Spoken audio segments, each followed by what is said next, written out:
Bonjour à tous. Aujourd'hui, vidéo pour vous partager mon avis sur Anora, la Palme d'Or du Festival de Cannes 2024, le dernier film de Sean Baker, à qui l'on doit notamment The Florida Project, un film que j'avais particulièrement apprécié, un film sorti en 2017 où on suivait une jeune femme et sa petite fille qui avait 6-7 ans, qui était plus ou moins laissée livrer à elle-même.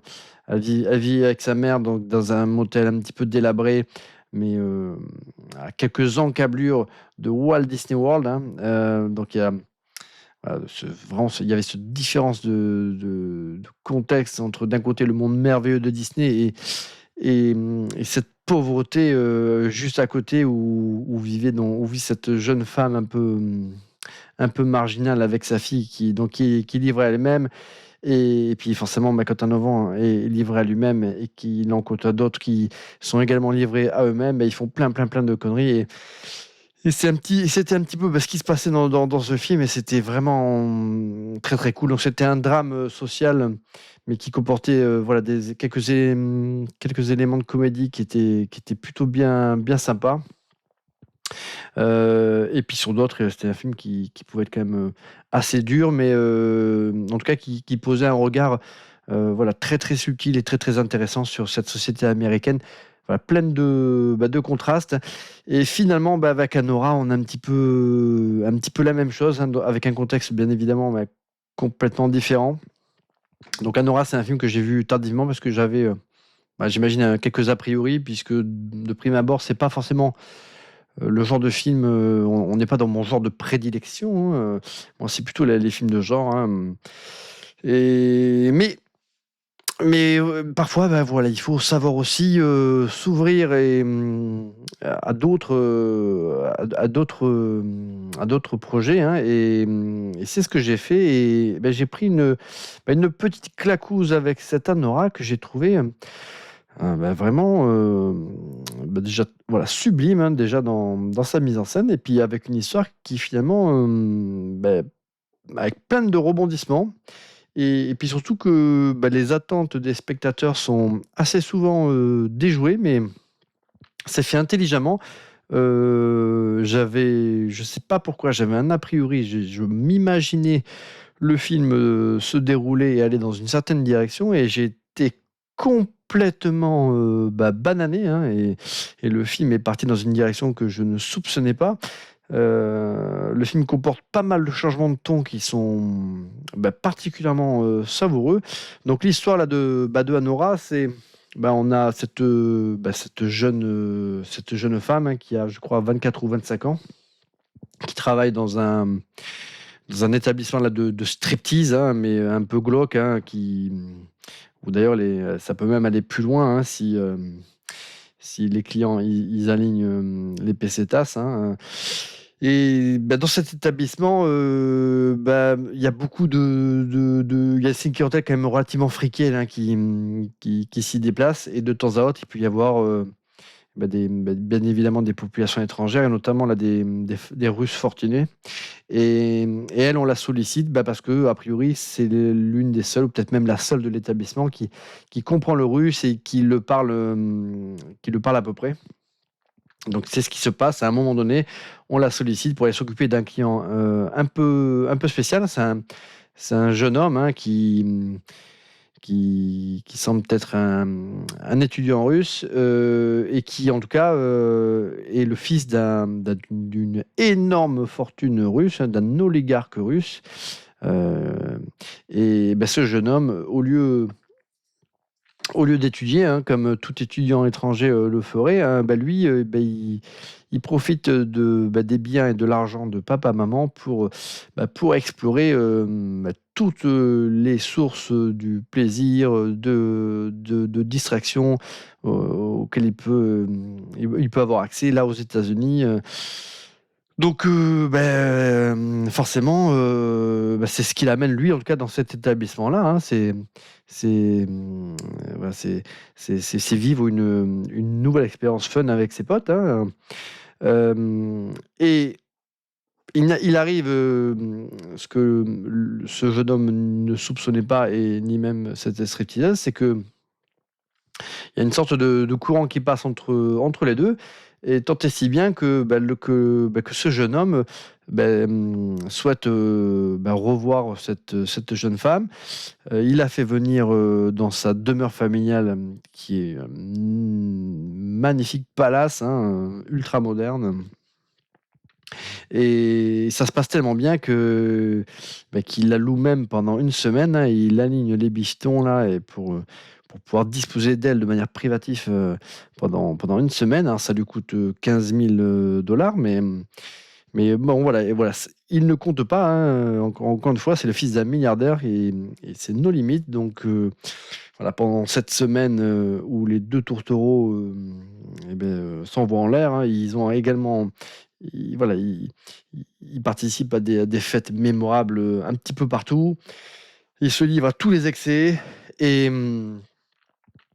et finalement, à l'échéance de cette semaine, euh, eh ben, euh, le jeune homme, lui, voilà, il y a un ultimatum, il va devoir rentrer au pays, hein, en Russie, et il propose à la jeune femme de l'épouser.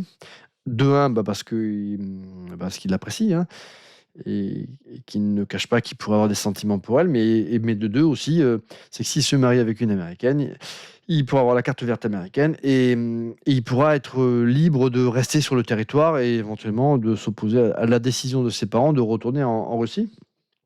Donc les deux tourtereaux, sur un petit peu un coup de tête, ils vont à Las Vegas pour se marier. Pour Anora, et pour elle, c'est quelque part une opportunité de s'extraire de sa condition, voilà, de stripteaseuse prostituée, dont elle n'a pas d'échappatoire, en fin de compte. Donc ce jeune homme-là, on ne sait pas si elle l'aime véritablement, non, mais en tout cas, elle aime l'idée qu'il représente quelque part voilà, son issue, hein, c'est une aubaine, c'est un miracle que représente ce jeune homme. Et donc il se marie, et la problématique, c'est que quand la famille de ce jeune russe apprend qu'il s'est marié en catimini avec une escort girl, forcément ça leur plaît pas du tout, et ils décident illico presto là de partir pour les États-Unis, mais dans cet intervalle, afin que le gamin arrête de faire ses conneries, ils font appel à voilà, des individus qui résident aux États-Unis, à leur bras droit, hein, quelque part, qui sont sur place pour retrouver là, le jeune homme et la jeune femme, déjà pour qu'ils arrêtent de faire des conneries, et puis surtout pour, d'une manière ou d'une autre, faire annuler ce mariage. Et puis là, ça part complètement en couille. Donc, je ne vais pas aller plus loin, voilà, dans le détail là, dans le résumé du film, hein, puisqu'après derrière, ça serait un petit peu spoilé. Mais moi, c'est vrai que je m'imaginais le truc, une histoire un petit peu à l'eau de rose. Voilà, un petit peu une Pretty Woman version moderne, avec voilà, une jeune stripteaseuse prostituée qui tombe amoureux d'un riche, et puis voilà, voilà, qui vont vivre le grand amour, bon, avec bien sûr des péripéties dans l'intervalle, mais à la fin, ils vont quand même finir ensemble dans le bonheur le plus total. Ou alors j'imaginais que ça allait partir complètement en drame, un peu glauque, mais en fait, le film, il prend une tournure que j'avais pas du tout soupçonnée. Mais dès lors que les sbires là, des parents là, du jeune entrent dans le film, et bien alors là, le ton du film, il change complètement. Et on part sur quelque chose de complètement déjanté. Alors, je sais, comme un soft Pulp Fiction d'une certaine manière, puisque le tour de force de ce film-là, c'est qu'il y a, voilà, il y a pas d'éléments. Moi, je pensais que le film pouvait éventuellement soit sombrer dans la comédie romantique à la con, ou soit éventuellement dans le film ultra trash, ultra violent. Et en fait, il prend une autre route. mais finalement c'est très, très subtil. C'est parfois un petit peu, second degré, mais c'est très, très bien écrit. Les personnages secondaires qui entrent en jeu, ils sont hyper attachants, hyper intéressants. Cette 2e partie du film nous permet aussi, d'en apprendre beaucoup plus sur le personnage principal. Parce que c'est vrai que le film, on peut vraiment le décomposer quelque part en 2 actes, hein. Il y a la première partie où là, finalement, on voit Anora et le jeune homme, hein, je crois qu'il s'appelle Ivan, voilà, vivre toutes leurs expériences festives et autres, hein, donc dans toutes les débauches, auxquelles ils ont accès et puis voilà, c'est rendu no limite, hein,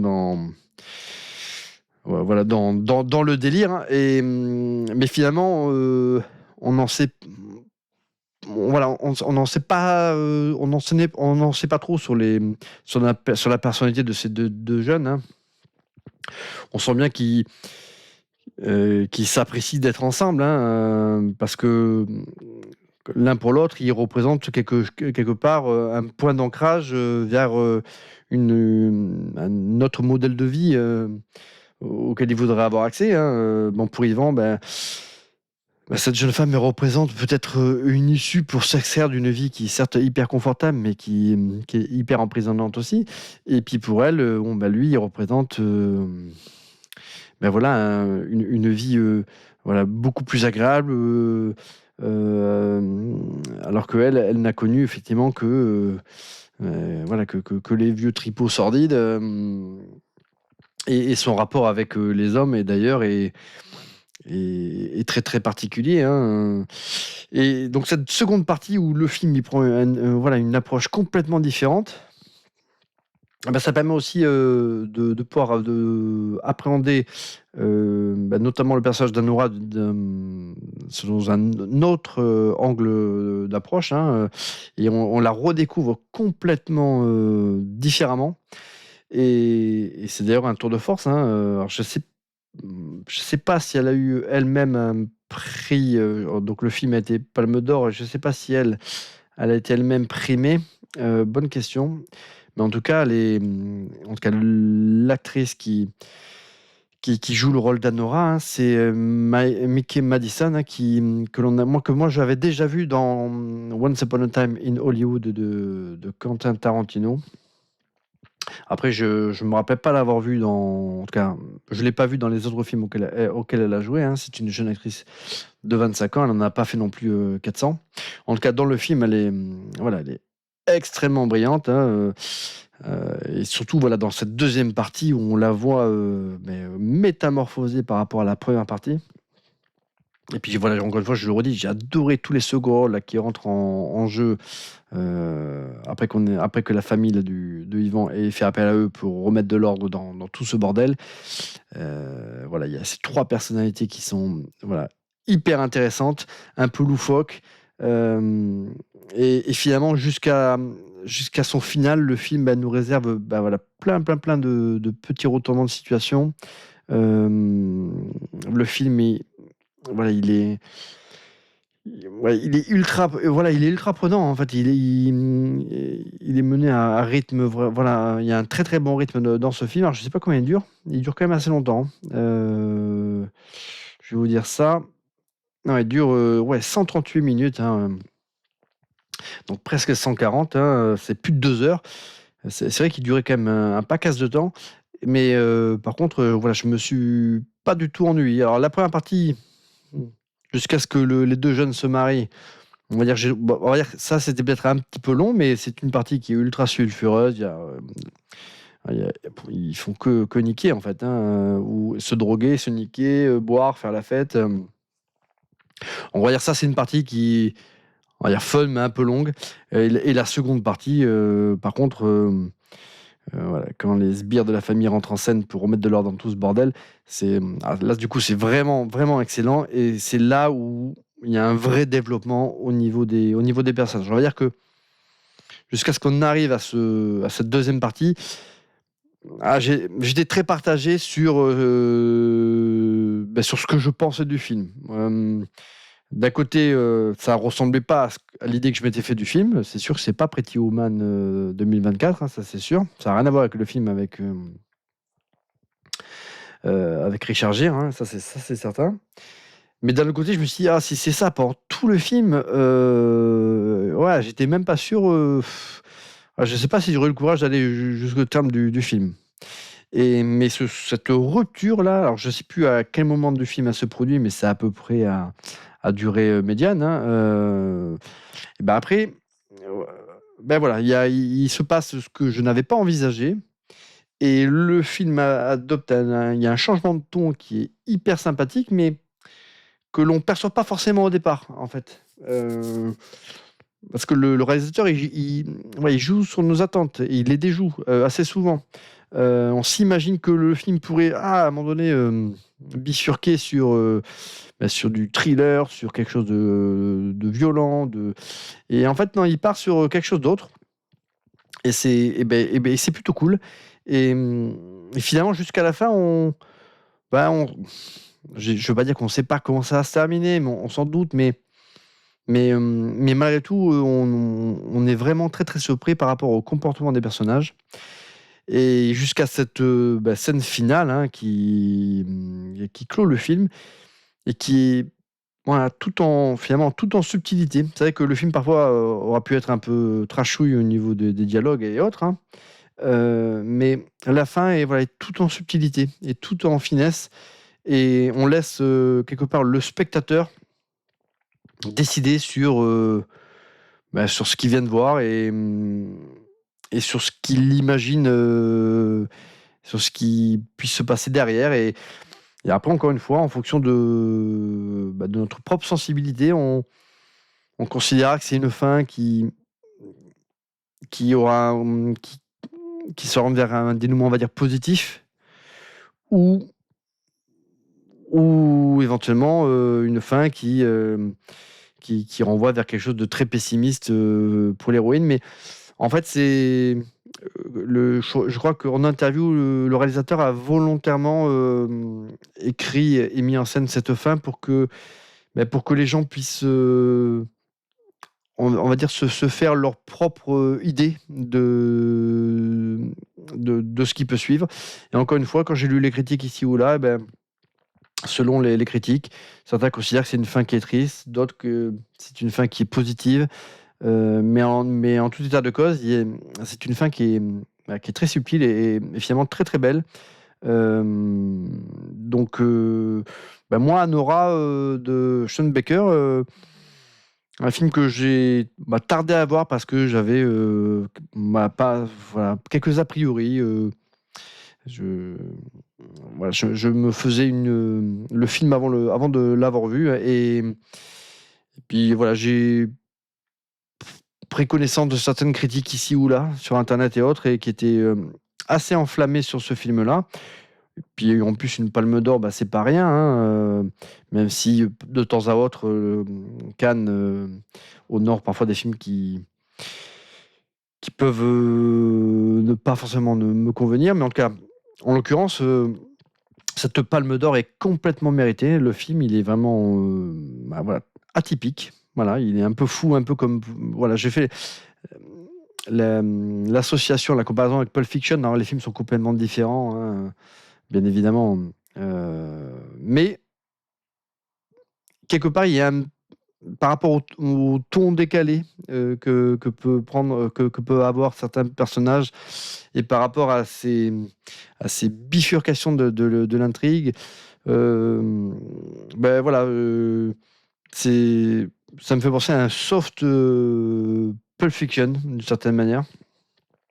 En attendant, voilà, Anora, moi, j'ai vraiment très, très apprécié et je vous le recommande.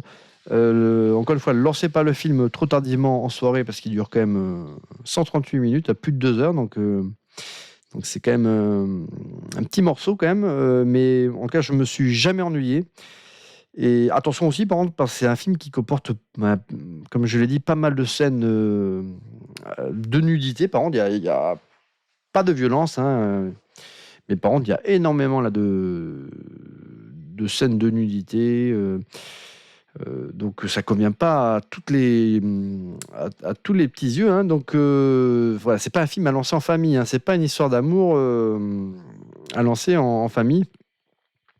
Et c'est vraiment un film du coup très adulte avec pas mal de thématiques très très adultes.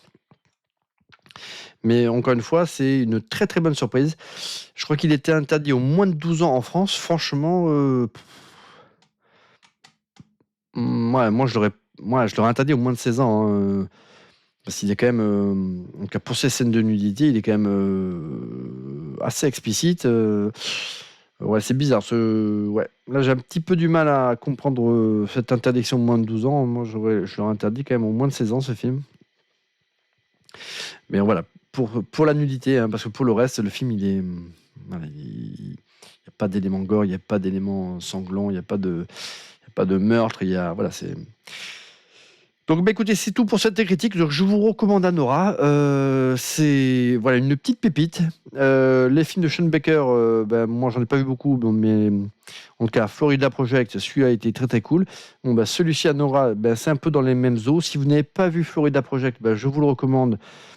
C'est un film qui est pareil, qui est très très très très beau, hein, et qui, voilà, tout en dressant un portrait quand même euh, très très très cinglant quand même de cette société américaine pleine de contrastes, hein. Après, il n'y a pas que la société américaine, hein, qui est pleine de ces contrastes, hein. En France, c'est le cas aussi, hein, bien évidemment. Mais dans ces comédies dramatiques, il y a toujours voilà, des éléments de second degré qui permettent un petit peu là, de détendre l'atmosphère et qui prêtent aussi parfois au sourire. Ben, c'est le cas de ce film-là voilà, qui est sous couvert quand même d'aborder des thématiques quand même assez dures. Et ben, il l'aborde parfois de manière aussi, voilà. euh,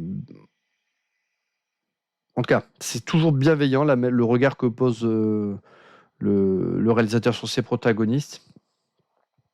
Et, et voilà, il y a toujours ces petits éléments de comédie qui permettent aussi de détendre un petit peu l'atmosphère. Donc voilà, encore une fois, Sean Baker, c'est un réalisateur que je vais suivre parce que, en fin de compte, euh, je